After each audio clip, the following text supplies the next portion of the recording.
Screen sizes on e-readers: 6 inches, 6.8, 7.8, 10, 9.7, etc.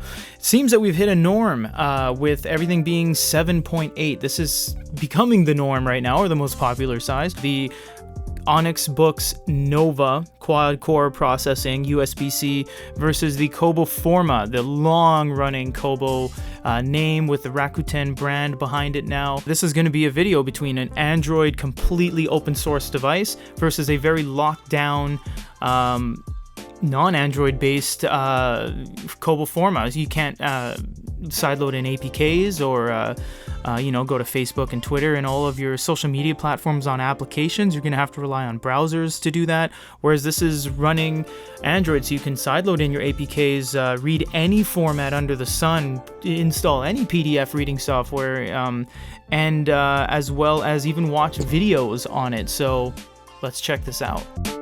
Reading is very nice on both of these. They both tackle it in very different ways. The Kobo is going to be very simplistic. It's going to have their navigation. It's going to have a table of contents, text augmentation, as you see right here, ways to change the text. They do have an advanced menu that you can actually change before and after what you want it to look like. We're just going to revert it for now. It takes a while to process. And X out of there. You'll also have some reading settings here. You can pause the video at any time if you want to read those.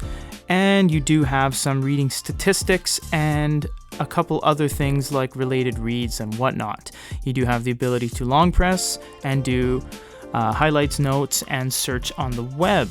On the Onyx, it is a little bit more free. You have font face, which you do have 26 pages of font sizes, font styles. So not only can you change the font style, 26 different pages, hundreds of them, you can change the font size, the text style, and even go into technical code page like UTF-8, UTF-16, and all that. If you had Hebrew text or Russian text, you could make sure it's catered towards your reading experience. Copy text, highlight, annotation, dictionary, drop-down dictionaries, TTS. There's a lot here to kind of mix up your reading functionality. Also, we're just getting into it. We have contrast. Contrast will allow you to change the contrast level, the boldness of it, or set as a generic preference throughout all the things you read.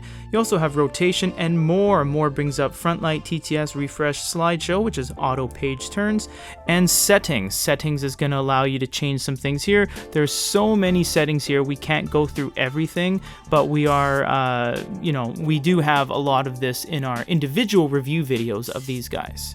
Tapping on the center of the Onyx, you have so many settings here. It's not even fun. You have zoom, zoom out, fit to page, fit to width, navigation, crop, text reflow, comic mode, article mode, contrast once again like we saw in the reading experience. We also have rotation, which allows you all 4 rotations. You have more, which allows you to go through all the settings. There's table of contents up top, dictionaries. There's so much going on there.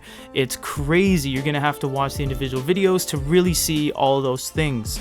On the Kobo, it is as simple as navigation, table of contents, which doesn't always work on side-loaded content, and zoom. So we can do our pinch and zoom here, and we do have a mini map up top. It tells you what page, what percent, and where you are on the page. It is a little bit unresponsive sometimes, and you can see that it's not really referring to where I am at all, and this doesn't, like I said, it doesn't work on all side-loaded content because, well, it is a generic built-in reader, and you can see it is a little bit on the slow side. The Onyx, however, when you zoom in, you don't have a mini-map, you just have a zoom factor, but it is a lot smoother and it is a lot faster. You do have the ability to do long presses on things, whereas on the Kobo you do not have that ability. That is really just on the Amazon devices there, and this gives you all the same functionality as you would get on the actually the Kobo. I don't know what's happening right now. That gives you all the same functionality you would get on the ebook experience, on the PDF experience.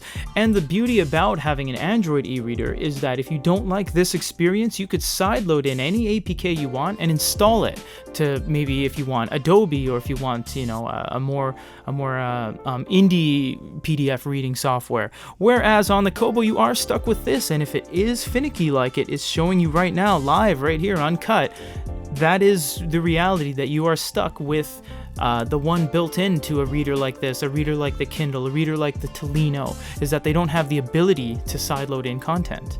There is text on the screen, but Onyx is on the left, Forma is on the right. So tapping the center, we're going to bring up some glow light options by going front light and glow light.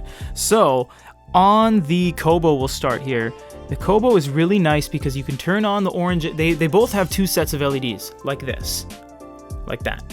So on the Kobo, right now I got the orange ones on, like so. If I were to turn it to daytime, I got the blue ones on. But if I put it in the middle, they're actually all on at the same time, which is really nice because I can turn on all of my LEDs and have it give us a very even light distribution. I can even choose my color, so to speak, and say, you know what, that's a little too yellow, oh, it's a little too blue, I like the stone in the middle like that. And you do have the ability to change the brightness and natural light auto, because it does have the ability to automatically change the light. On the Nova, you have two sets of LEDs like this. However, all you have is a brightness dial, or these little Mega Man life pellets. You can toggle in between, but what you're doing every time you toggle is you're actually turning off one set and turning on the other set, and vice versa like that. You actually can't turn on all the LEDs at the same time, which is a little bit of a drawback because that means you get less brightness and less light distribution. It is good.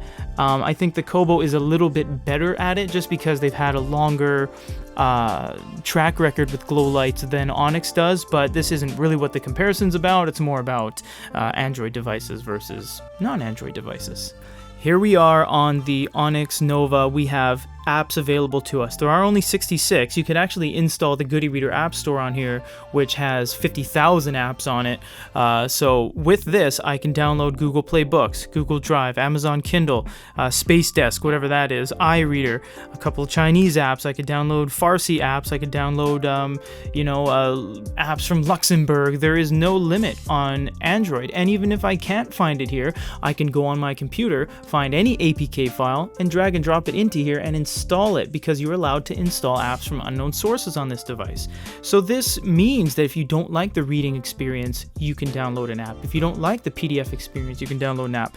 The Kobo is locked in. We can go to the Kobo store, but that's really just for books. It's a books and manga, or from your local library, ours being the Vancouver Public Library. You can borrow books, which is really good because you can essentially read for free by nothing but a library card.